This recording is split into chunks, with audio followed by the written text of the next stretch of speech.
Have you ever wondered what happens to a person who pretends for too long? Not pretending online, not pretending socially, but pretending morally.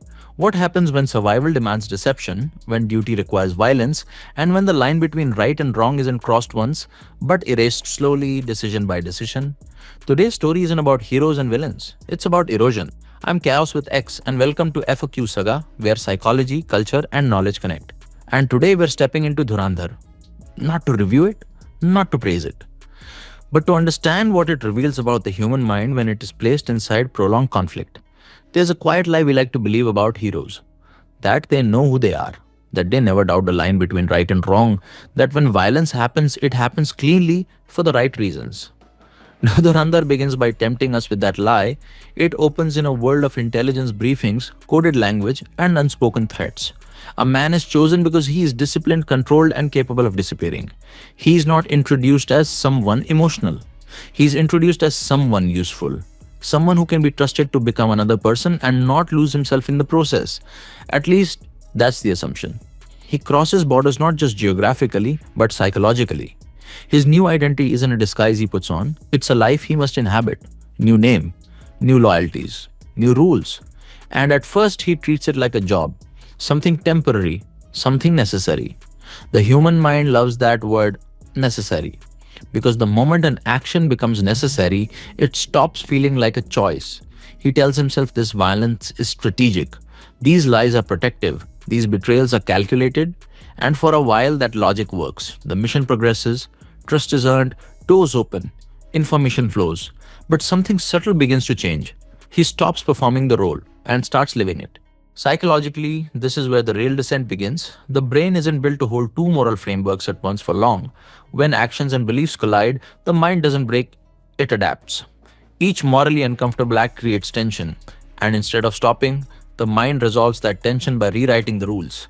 This is cognitive dissonance in motion. Every violent act is followed by a justification. Every justification dulls the emotional response. And slowly, the internal voice that once questioned things grows quieter. Not because the acts become right, but because questioning becomes exhausting. What Dhurandhar understands is that evil rarely arrives as chaos, it arrives as routine. The people around him aren't monsters either. They're dangerous, yes, but human.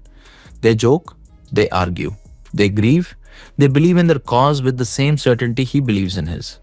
And that recognition is unsettling, because once you see humanity in the enemy, violence becomes heavier. You're no longer fighting an abstract threat. You're harming people who think they're justified. Philosophically, this is where the film tightens its grip. If both sides believe they are right, what does right even mean? The protagonist operates on a consequentialist logic. Outcomes matter more than methods. If this prevents greater harm, it must be justified. But the film refuses to let that logic feel clean. Each success leaves something behind, something unspoken, unresolved. Guilt doesn't disappear, it just stops screaming. And then the story shifts. Loss enters, and when loss enters a moral mission, everything changes. The work stops being only about prevention or duty, it becomes personal. Anger sneaks into decisions that were once calculated. Violence becomes faster, less debated. Reflection becomes a liability. This is where justice quietly mutates into revenge. Revenge feels clarifying, it gives pain a direction.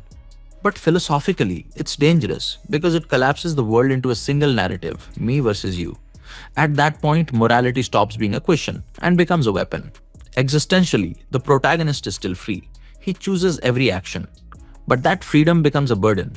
Every choice creates a version of himself he has to live with, and no option leads back to who he used to be. This is existential anguish, not the fear of death, but the fear of becoming someone irreversible. By the time the story reaches its later moments, the original question of the film is no longer about national security or intelligence victories. It's about identity, about whether the person who entered this mission still exists or whether he was slowly traded away for efficiency. The most haunting part of Dhurandhar is that the protagonist succeeds. Objectives are met, threats are neutralized. From the outside, it looks like a victory. But internally, something is missing. The line between the mask and the face has dissolved. And that's the quiet tragedy the film leaves us with. Not that violence happened, but that it became normal. Not that he suffered, but that he stopped noticing. Not that he became cruel, but that he became certain. Because certainty is the most dangerous state a human mind can enter. Certainty silences doubt. Certainty justifies harm. Certainty turns people into tools and stories into weapons. Dhurandhar doesn't ask you to cheer, it asks you to sit with discomfort, to recognize how easily moral frameworks bend under pressure, to understand that identity isn't something we lose all at once, it's something we slowly spend. And when the film ends, it doesn't offer closure, because psychologically there is none. Some roles don't end when the mission does. Some choices don't fade when the danger passes. They stay. That's why Dhurandhar isn't just a spy film, it's a study of erosion, of how good intentions survive or fail inside sustained violence. And maybe the most unsettling truth it leaves us with is this. Sometimes the cost of protecting the world is becoming someone you can no longer protect yourself from. This is FAQ Saga. Stay curious, stay uncomfortable, and keep asking better questions.